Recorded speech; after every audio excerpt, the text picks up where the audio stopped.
Hello everyone and welcome. This video is going to go over how to resubmit a request for reimbursement that got sent back to you.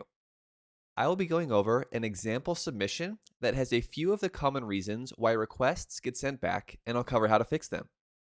Throughout this video, I will also be giving you a few tips and tricks to make your resubmissions run a little smoother.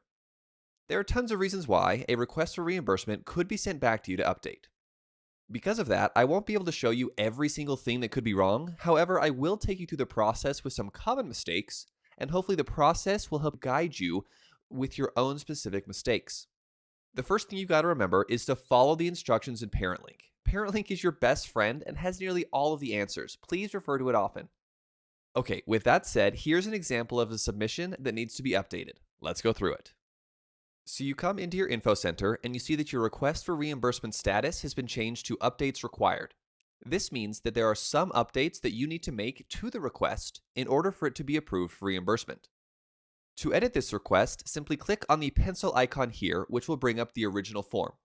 However, you must be thinking, wait, I don't know what was wrong with my submission, so how do I know what to change? Well, when you see that status change, go into your email and look for an email from MyTechHigh with the subject line, Action Required for Reimbursement, and here's what that email will look like. You can see that it has some of the information about your request. The most important part of this email is this Action Required section here. Every update that needs to be made to your request will be listed here. Just go through each bullet point to fix any issues and resubmit the form. In this example, let's start with the first point. It says, the amount requested exceeds the amount available. Please review the information in ParentLink, adjust the amount requested, and resubmit the form. Okay, so I think I must have requested more money than I had available. For my student here, I requested $300 for one custom-built class. If I look in ParentLink and I live in Utah, I will know that one custom-built class only allows for $225 worth of reimbursements. I need to change the amount requested down to $225. So I go back here to my reimbursement page and click the edit button. I change the total amount requested to $225. Perfect, that fixes that issue. Let's move on to the second bullet point. It says the amount requested is greater than the amount shown on the receipts. We found $120.67. Now, not all emails will have the amount that the reimbursement team found, but what I will need to do is go back to my request form, check all of these boxes again, and look at each of my receipts. Now, with this submission, I only had one receipt, and I can see here that yes, the receipt shows $120.67.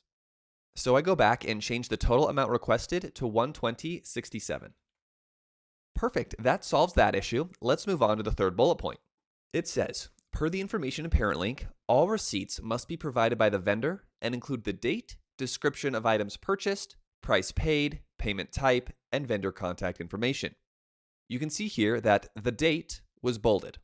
A lot of times, our reimbursement team will bold the specific part of this response so that you know what information was lacking on your receipts. So I go and check my receipt, and I see that yes, the date on this receipt was cut off when I took the picture. I will need to go find that original receipt, take a new picture of it, and upload it again to the form by clicking Add More. Please note that you do not need to remove the old receipt, but you just need to add the new one. Our reimbursement team can clearly see the difference between receipts on old submissions and receipts on resubmitted ones. One little tip we have is to rename the files that you're uploading to something descriptive of the receipt, such as the vendor name followed by the total amount that you're requesting from that receipt. That helps you remember which receipt is which, and it helps our reimbursement team follow along with your submission, especially if there are a lot of receipts being uploaded.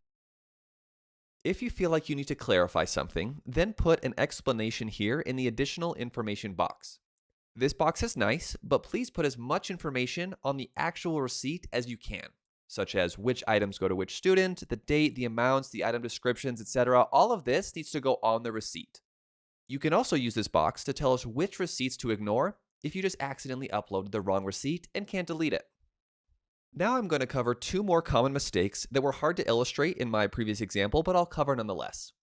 The first is including receipts on a submission that are not for the classes that you've selected. What I mean by this is that many people submit third-party provider receipts under the custom-built option here. Many people also submit period 5 custom-built receipts under the combined custom-built periods 2, 3, 4, and 6 option. Also, receipts for technology allowance frequently get submitted under the period 5 tech class or under the custom-built options.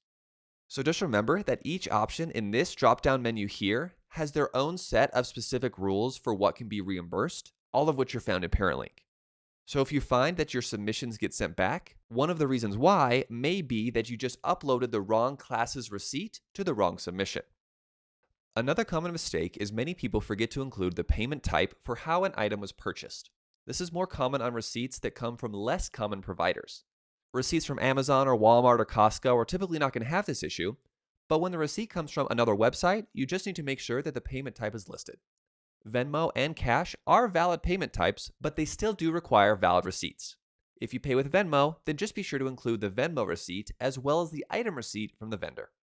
Now that you have fixed all of the issues with your request for reimbursement, go to your form, click Submit, and it will send the form back into the queue to be reviewed, and per the information in Parent Link, all requests for reimbursement are processed within 2 weeks after being submitted or resubmitted in InfoCenter.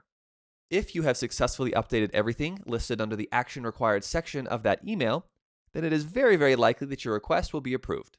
If, in the end, you decide that editing the current submission is just too difficult and you'd rather just delete it and start over, then that's fine. You aren't able to delete a submission yourself. However, if you send a nice email to our parent support team, then they will be happy to delete the submission for you so that you can restart. Thank you all for watching. If you have any other questions, please reach out to our parent support team through the Contact Us link at the bottom of each page at mytechhigh.com, and we'll put you in touch with the specialist that you need.